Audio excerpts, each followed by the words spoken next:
عيد وناكسن عيد مبارك كل عام وأنتم بخير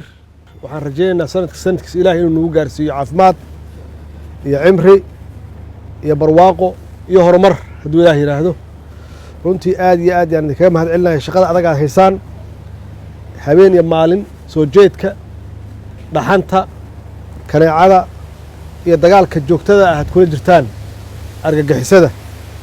iyo cadow guud ee Soomaaliyeed runtii aad baan runtii kaga mahad celinaynaa hawshaad ku jirtaan ma aha shaqo ma aha waa waajibaad wata naftiina inaad hurtaan oo naftiina aad u hibeysaan difaaca ummaddiina dalkiina dowladnimadiina marka runtii aad baan runtii kaga mahad celinaynaa idinku hambalyeynaa shaqada wanaagsan aad ummadda u haysaan la'aantiin dowlad ma jiri karto qaranna ma jiri karo dal wuxuu ku dhisan yahay xooggiis ciidankiisu ku dhisan yahay dal aan ciidan lahayn dal ma noqdo dowladna ma noqdo marka idinkaan idinku jiifaa dalka idinku degan yahay naftiina aad huraysaan maalin walba aad dhaawacmaysaan runtii waa laidinkaga mahad celiyaa qof walba oo Soomaaliyana waa idin ogyahay marka waxaan kula dardaarmayaa inaad xoojisaan inaad soo celisaan sharafka dalkiina iyo dowladnimadiina waxaana gaarteen horumar weyn xaqiiqatan markaan idin sheego qayb waxaa ka ah madaxda ciidanka xoogga dalka Soomaaliyeed oo idinka aad hoos tagtaan iyo taliyaashiina iyo tababarka aad haysataan iyo qalabka runtii aad haysataan yaa qayb ka ah horumarka ama progresska aad gaarteen fare kama qodna waxaan rajaynaynaa inaan xoojinno oo aan soo celinno haybaddii ciidanka Soomaaliyeed ee ku lahaayeen caalamka oo loo yaqaanay inay ahaayeen ciidanka ugu xoogga badan ciidanka ugu tayada badan ciidanka ugu qalabka wanaagsan qaybaha kala duwan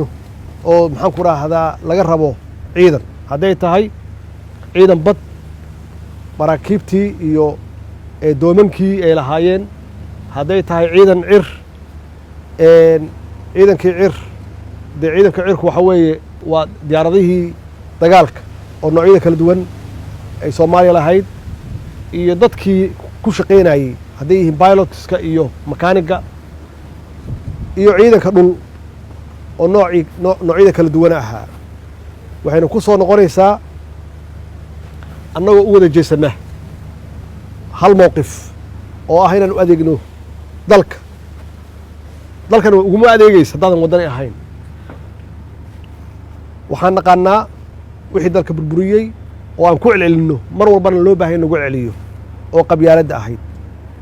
indhaheen aan ku soo aragnay annagoo joogna meesha ugu sarraysay inaan nimid meesha ugu hoosaysay marka qofkii raadiya wax hoose dan shakhsi qofkii raadiya dan qabiil iyo qabyaalad jawaabteedu waxay tahay meel hoosaad joogaysaa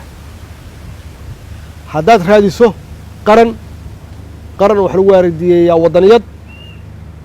waxaa weeye waxaad tegaysaa waxaad dhisanaysaa ciidan xoog leh oo awood leh yaad dhisanaysaa oo aad ku helayso xushmad iyo sharaf iyo karaamo dalkaaga dhexdiisa iyo dibaddiisaba maxaa yeelay cadow soo hunguriyeyn kara ma jiro hadduu yahay gudaha iyo dibaddaba marka waxaa ii muuqda ififaalo wanaagsan waxaa ii muuqda rajo wanaagsan sidaad u shaqaysaan sidaad u dhisan tihiin kala dambayntiinna mana ku shaqaysaan dhaqaale waa ogahay